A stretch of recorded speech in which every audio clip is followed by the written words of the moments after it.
to another interesting episode of Inside Ondo on Impact Africa Television, IATV.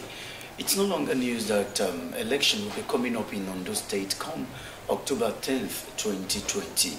Now, in preparation for this particular election, the Nigerian Police Force has alerted Nigerians to the fact that violence is one of the factors that may affect this election, but that it's on top of the situation. And so, on the program today, I have the Ondo State Commissioner of Police, is CP Salami Amidu Bolaji. He's going to be fielding questions on the level of preparations of the Nigerian Police Force here in Ondo, especially in Ondo, as regards the forthcoming governorship election in Ondo State, the security situation in the state. Thank you so much, sir, for your time on the program. Thank you. Good afternoon, viewers. Good afternoon. So, talking about security preparation for the October 10th governorship election, where those things stand? Thank you very much. The police command in Ondo State, we have made adequate preparations for the security of voters and all the personnel that will take part in October 10 governorship election in the state.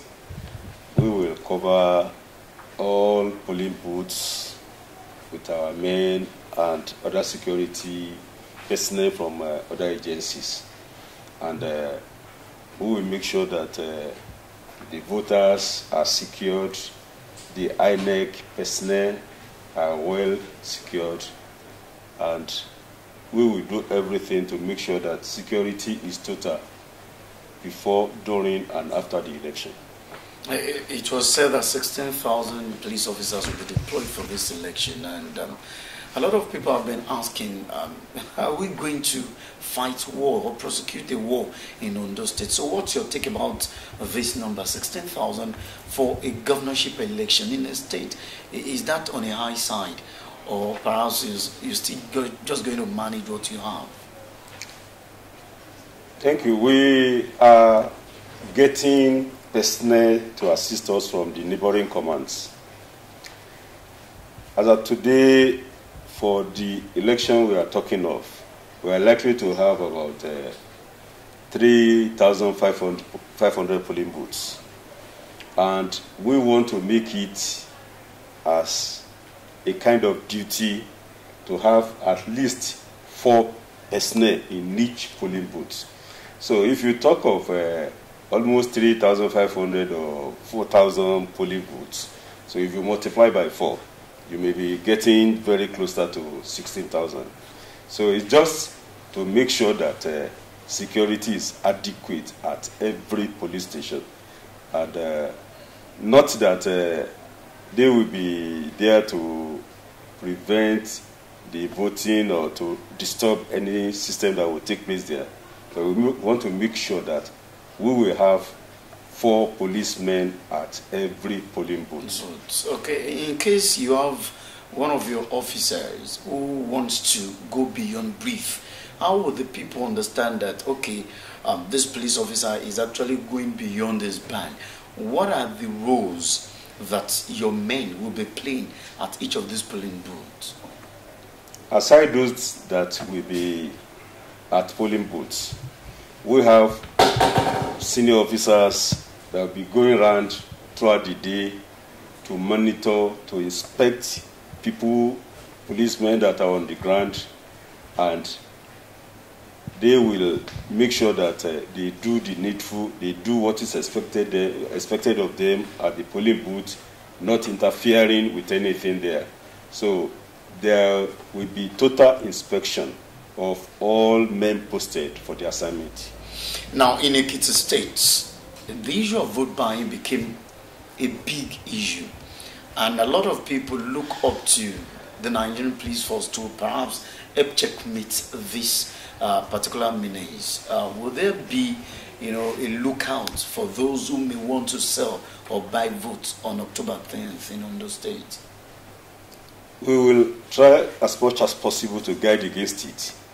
And you and me will agree that the selling of votes in most cases, does not take place at the voting points. At times, it's either before people come for voting or after. But where we are, we will not allow such to happen. And if we have information of anywhere that they are doing that, we will sweep into action. Neutrality of the police in this particular election is one that we need to look at. Some opposition gladiators have actually been appealing to the Nigerian police and, of course, the electoral umpire to be neutral in all their doings. Any word of assurance for these ones? Ours is just to make sure that we secure everywhere. We are not politicians, and we will not go favor anybody during the exercise. We only appeal that the players should just play the game according to the laid down rules. We are not in favor of individuals or parties, and we will do our work in line with our mandate. We will not at any time either sympathize or have any soft face for anybody. Ours is to make sure that people coming to vote are well secured, the environment is secured, and after voting, we will guide all the boxes to the collating centers and make sure that there is adequate security at every point. And that is our work. Ballot snatching is still one problem that confront our electoral processes in Nigeria. What's your word of caution or warning, any warning for intending perpetrators? We have done that severally, and that's why we intend to have enough men at every polling booth. We make sure that those who want to do that will not have their day. They will be guided. We will guide all the polling ballot boxes, all the polling stations, so that nobody will try to do that. And anybody that tries, we make sure that he will not have the day, and if any, will get arrested and prosecuted. Let's talk about the security situation in Ondo State of now. And let me seize this opportunity to commend the Ondo State Police Command. We heard of the rescue mission carried out, the medical doctors, especially the chief medical director at the General Hospital at Iduani, that was rescued. But one thing that leaves one worried is the reason why this Benin Akure Expressway is becoming somewhat a hotbed. What actually is the situation? We've been having one or two issues of kidnapping, but thank God we will always rise to the occasion. The road is at times lonely, and because it's not a particular route that so many motorists pass through. Like last week, one was about happening, and our men quickly chased the kidnappers into the bush and rescued the victim. And in the process, we were able to arrest one of the kidnappers. That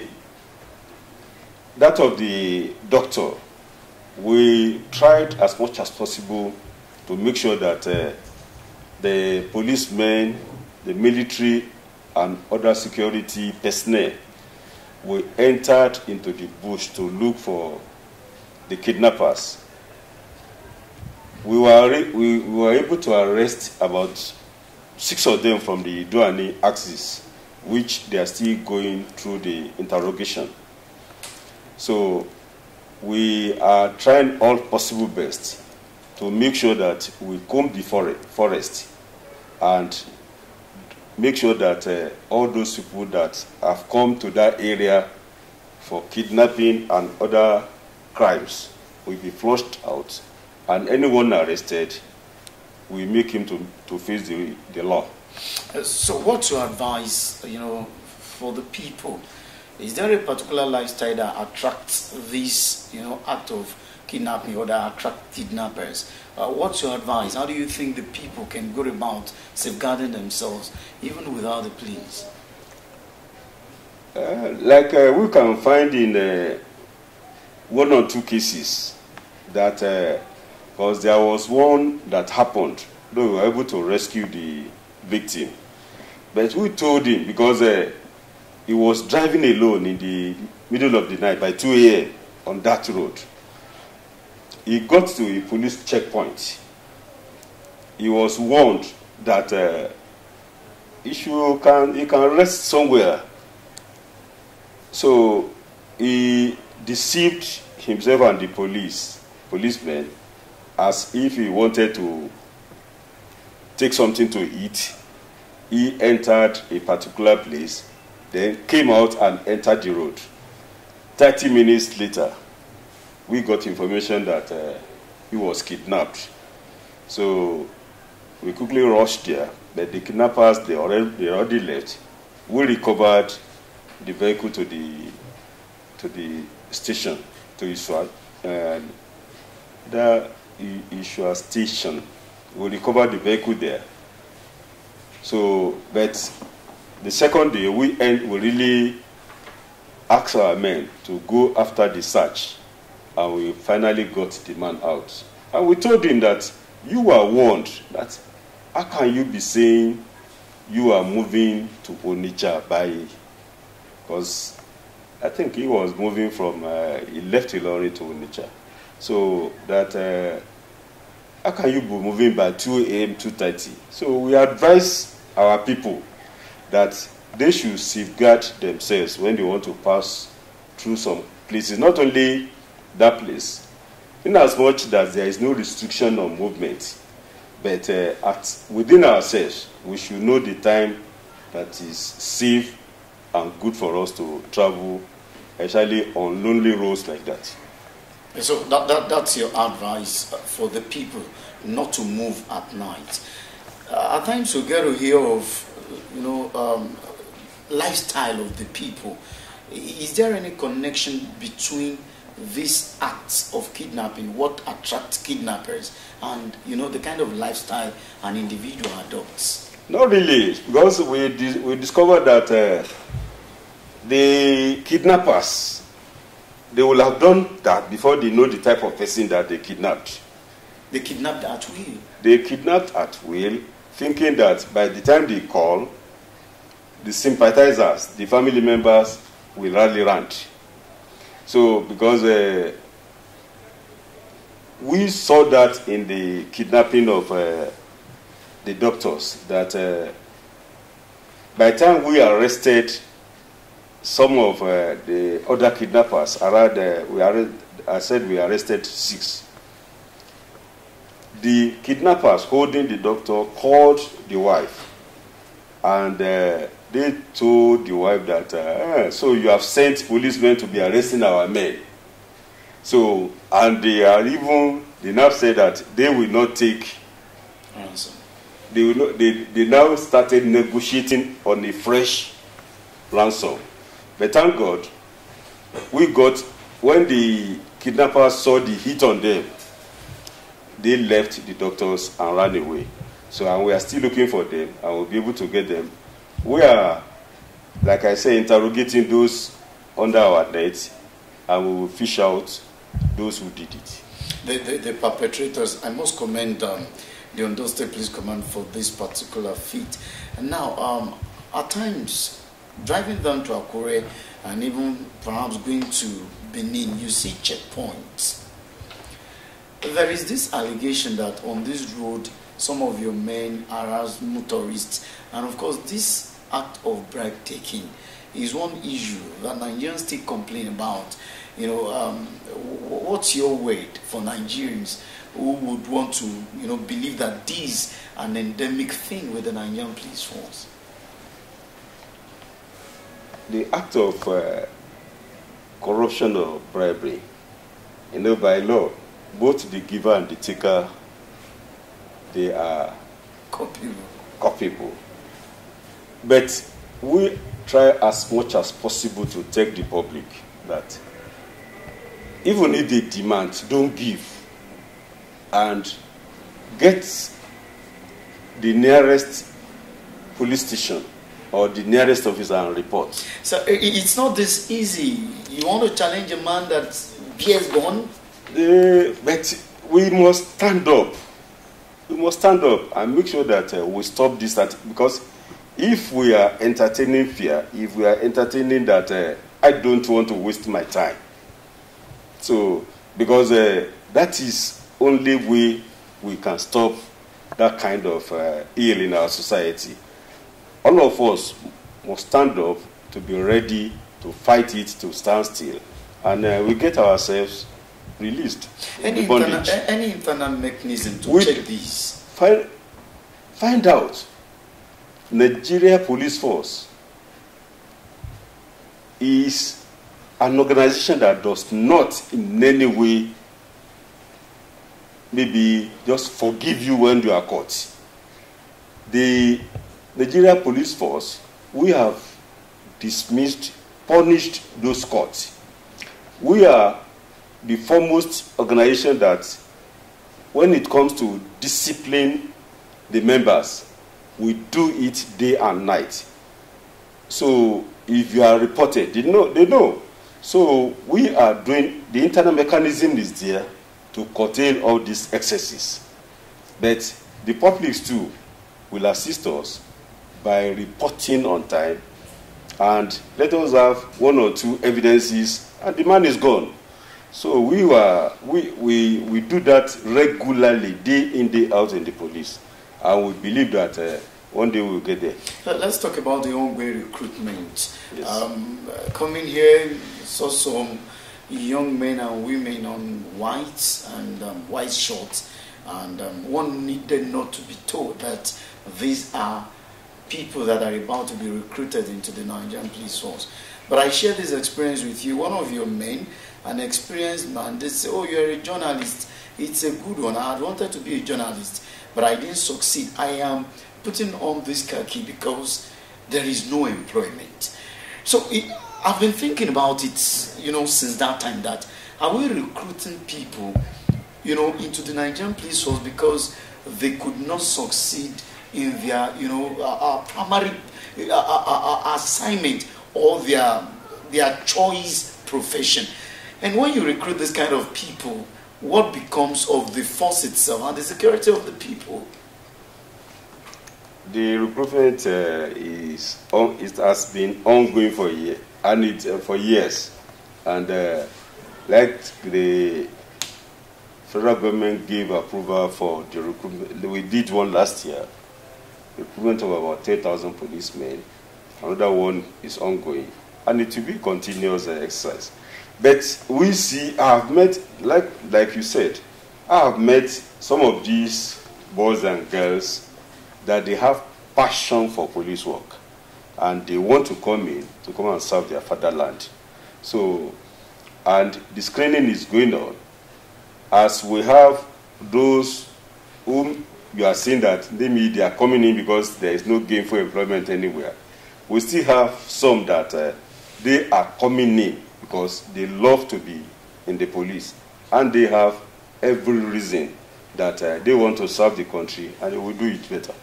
Okay, they will do it better. That's your verdict. It's a good one. Now, let's look at the general security situation in the country. I know you may not be able to make comment about everything and all that, but when we're opportune to have someone like you on a program like this, we just want to take advantage of the opportunity. There is this impression about poor enumeration of officers of the Nigerian Police Force. Is this true, or is it just a rumor that cannot be substantiated, that is not rooted anywhere? The federal government regulated.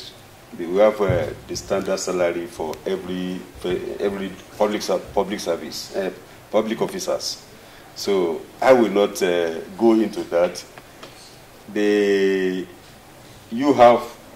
You know the salary that you are promised to be given when you come in. So, and there is still room for improvement by the government. They do it day out, either in terms of allowances or the take home. So, if there are complaints, there are avenues that you can make your complaint known, and the federal government is flexible attending to complaints, and when there is availability of funds, they can always adjust salaries and allowances. At their convenience, sir. Availability of funds, because the country in general will have limited funds that across the country, the correctional facilities, the correctional centers are filled up, or they seem to be filled up. And yet on a daily basis, nearly all commands across the country parade suspects. And so Nigerians, some Nigerians who don't know, what internal mechanisms are in place, ask questions that when the Nigerian police force parade these people, how do they even handle them? We've heard of cases of, the Nigerian police force taking certain suspects to correctional facilities, and the correctional facilities asking the Nigerian police force to hold on to them because there are no spaces and all that. How does it work out? It doesn't happen. It does not happen at all. Because before, when we arrest, we investigate, we chat to court. When we chat to court, it is the court that will indicate whether such person is to be taken to the correctional center, or at times they return them to our cells for keeps. And at the appropriate time, they can recommend such suspect to be taken to correctional center. And correctional center, with court order, with court directive, no correctional center will say no. There is no conflict on who or where we should keep such people. No. Okay, as we wrap up the program, let's come back to the forthcoming election. What's your advice to the people of the state, perhaps in terms of what their conduct should be, so that they don't run far of the law on the election day? Like we discussed, we promise the Ondo State people that we will be totally professional in this coming election, and we want them to abide by rules, so that we will not have. I pray and I promise that this coming election will be the most peaceful election that we will conduct. And though we have already we did the primary for all the parties, no problem. They have started the flag off for the campaigns. We have programs, items of where the campaign will take place from one town to the other. We have some parties, they have told us, they have sent to us the program of their campaigns from one local government to the other. It is not that we are saying that it is mandatory, but we want to have all these programs so that there will be no clash of two parties going to the same direction, same day. So, because we want to avoid breakdown of law and order, so we have some programs from some parties, and we are trying to make sure that we have security on the ground at any place that all of them are going for the campaigning. Are there flashpoints that you have identified? Definitely, there is always a flash. We will always get flashpoints, but with our experience in the last local government election, we are taking the state as flashpoint, because where we did not even expect problem during the local government election, we have one or two issues. where we were thinking that it could be a prone area, the election went there free, no fracas. So everywhere, we are preparing for everywhere, and we'll make sure that we provide security all over. I'm also a big thank you to you for your time on the program this evening. Thank you so much. I've been talking to CP Salami Amidu Bolaji, he's the Commissioner of Police in Ondo State.